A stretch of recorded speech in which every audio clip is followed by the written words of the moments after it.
Let's build the easiest iron farm for Minecraft Bedrock 1.19. And the first thing we're going to do is dig an 11 by 11 hole. So 1, 2, 3, 4, 5, 6, 7, 8, 9, 10, and 11. And then 1, 2, 3, 4, 5, 6, 7, 8, 9, 10, 11. So now you have this marked out. We are ready to just clear out this entire thing. Just go ahead and dig in this direction and connect it up. And then once you have a giant square, we're just going to clear this whole thing out. And then we're going to dig down by 4 blocks. So this is 1 block, 2 blocks, 3 blocks, and 4 blocks. So make sure to clear out all of this space. After clearing the square out here, what you want to do is find the center of the farm. So we're going to come to the center here, and then we're going to come over into the center here. So I just went ahead and eyeballed it, and it's really the easiest way to do it. However, if you do want to count, make sure that you are 5 blocks away from the wall here and 5 blocks away from the wall here. So on the 6th block in both of those directions. After you have the middle marked out though, we are going to dig out 2 in this direction, 2 in this direction, 2 in this direction, and you guessed it, 2 in this direction. So then we are going to create a 5 by 5 hole, which you have here. And then we're going to dig out this hole so that it is 6 blocks deep. So again, 1 block, 2 blocks, 3 blocks, 4 blocks, 5 blocks, and 6 blocks. So like we did the last layer, we're going to go ahead and clear out all of this space. After we have both of these layers cleared out, we're going to come to the bottom of the farm and we're going to place down 2 blocks on both sides. So 2 blocks on this side, leave a 1 block gap, and then 2 blocks on this side as well. What we're going to do here is place down a row of beds on both sides of the farm, and then we're going to go ahead and break those temporary blocks underneath of them. And the only reason we had to place these is because, unfortunately, you can't just place beds on top of beds, but this is the most space efficient. So there we go, we have got our beds on that side, and then we're going to clear out this side as well, break all the temporary blocks, and then we're going to go ahead and place down another row of beds. So this will bring the total number of beds up to 20. We're then going to fill in this center bit with normal blocks. And then on this 3rd layer here, we are going to place down blocks in all of the corners. And then we're also going to place down a block in the center of the farm, just like this. All right, grab your fletching tables now. And really quick, these don't have to be fletching tables. These can be any workstation you want. However, I do not recommend using composters or librarians, so lecterns. And the reason for that is because they actually won't work when it's raining, so they won't produce iron golems if it's raining outside. So that's why I'm using fletching tables. But if you want to use something else, then go right ahead. And all we're going to do is fill in the rest of this 3rd layer with fletching tables. And this is going to be where we have all of the villagers hang out. So this is 20 fletching tables for 20 villagers. And that is the next step. Let's go ahead and get 20 villagers inside of the farm. The easiest way to get 2 villagers in here is to bring 2 villagers from a nearby village or from a villager breeder via minecart or by boat. And once you have your 2 villagers in here, what you're going to do is you are going to give them some potatoes, carrots, beetroot, bread. It doesn't really matter. And you're just going to go ahead and breed them inside this pod. So if I went ahead and gave them carrot, actually, let me grab some carrots real quick. All right, I went ahead and grabbed a stack of carrots. So if I actually go ahead and drop down these carrots, they're going to pick it up and start trading them. And then they're immediately going to start breeding.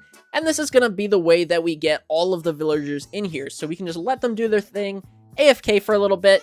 And then once you have some more villagers, give them some more carrots. And then they'll start trading with even more villagers. And then you'll have a bunch of villagers inside here. So there we go. They are in love mode. We're going to have a baby villager any second now. And this is taking a little longer than I expected. Oh, where is he? Where is he? All right, there we go. We've got a brand new villager. And you'll see that they're already starting to trade. And they're going to do this for a couple villagers, usually about 5 or 6 villagers. And then they'll run out of carrots. In which case, you can just give them some more carrots. But you can see they are breeding again. So we're going to do this until we have 20 villagers. Really quickly, though, if you have any nitwits or green coats, you're unfortunately going to have to put them to rest forever. As in, they will not work with the farm. So the best thing to do is just kill them and then try to get some more villagers who will be able to accept some trades. That was a lot of information, but villagers are really annoying to work with. So I thought I would give you guys a whole rundown.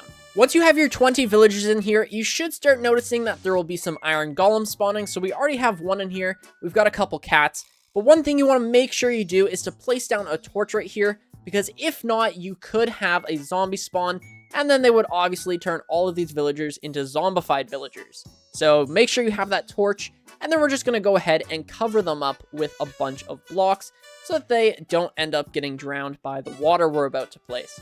So yeah, you've got some cats and an iron golem, and we are ready to go ahead and place down our water streams. And to build those water streams, we're going to go ahead and place down triangles in each of these corners so you can decide which part is going to be the front of the farm and where the collection system goes. So whatever side you want the collection system to be on, just do this on the opposite side. So I want the collection system to be over here, so I'm going to build the triangles over here for the water flow.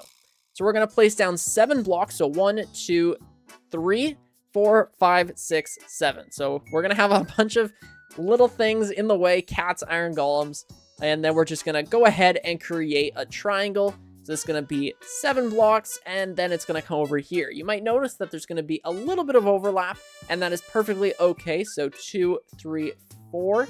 Again, you have these iron golems in the way. 3, 4, 5, 6, 7. 7. There we go. This is definitely by far the most annoying part of building the farm, is having to work around all the iron golems and cats. And in fact, it is a little bit frustrating. Okay, he keeps walking where I need to place the block. All right, there we go. And then we're going to go ahead and do this on the other side as well, just like that, and connect it all up. So that was a bit scuffed, but as you can see, this is what it should look like. From your little 5x5 here, there should be 1 block in the center, and then 2 triangles that end up working out to look something like this. So we're going to go ahead and build the kill chamber now. And the kill chamber is super simple. What we're going to do is we're going to come to this side of the farm where they meet. We're going to go down here, and we're going to go to the center of this wall.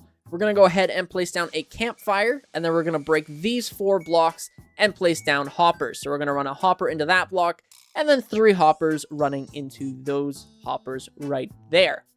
Then what we're going to do is we're going to grab our signs, and we're going to place down a sign right here, and then we are going to place down a sign right here, a sign right here, a sign right here, and a sign right here.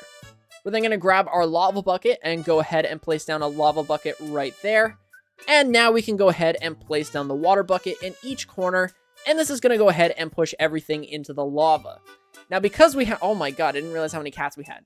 Because we have so many things, this kill chamber is going to be a little bit cramped, but when you're actually using the farm, this is never going to happen because they're all going to be killed so quickly.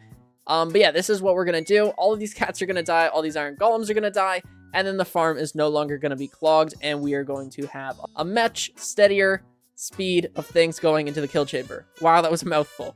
All right, we're going to come over here now, and we're going to dig down from 2 blocks away from the farm. We're going to dig down 4 blocks, so 2, 3, 4, and then we're going to dig over, dig down, and try and find that hopper. So there we go. And then we're going to go ahead and place down our double chest right here, clear out as much space as you need, and then go ahead and just make a little staircase up or place down a ladder. This is going to be where all of the drops end up. And yeah, it's really awesome, and it's going to create a lot of iron. It might also be a smart idea to just go ahead and place down some fences around this area, because you really don't want to fall in here. If you do, there's a good chance you might end up in some lava. So you go ahead and place down some leaves or some fences, whatever floats your boat. I'm going to place down leaves because I like the way it looks. However, fences would also look, or if you wanted to do walls, that might be a little bit safer. But there we go. That is pretty much the entire farm done. If you want to do some work on the storage system, that is really easy. If you want to add more storage, because this thing will fill up quick, just go ahead and break a block underneath the double chest, place down a hopper, and then we can just go ahead and place down another double chest. It's really awesome, really simple, and it's going to cause a lot more storage. You have an entire double chest worth of storage now. And yeah, that should be good because you won't fill this up from 1 day of AFKing. However, this thing will create anywhere from 6 to 8 stacks of iron per hour. This thing is incredible for its size, and it is going to give you so much iron. We already have 11 bars, and we've only been using this farm for what, like 2 minutes, 30 seconds, and we have even more iron golems spawning. All right, that is going to do it for today's video, though. So hopefully you guys did enjoy this one, and you have tons of iron in your near future. Hopefully you guys use this farm, and if you do, please be sure to consider subscribing and leaving a like. This farm is awesome, and I can't wait to hear all the amazing things you're going to do with all this iron. And realistically, you guys are all going to make a ton of hoppers. But yeah, that's going to do it for today's video. Please consider subscribing once again, leave a like, and I will catch you guys in the next one.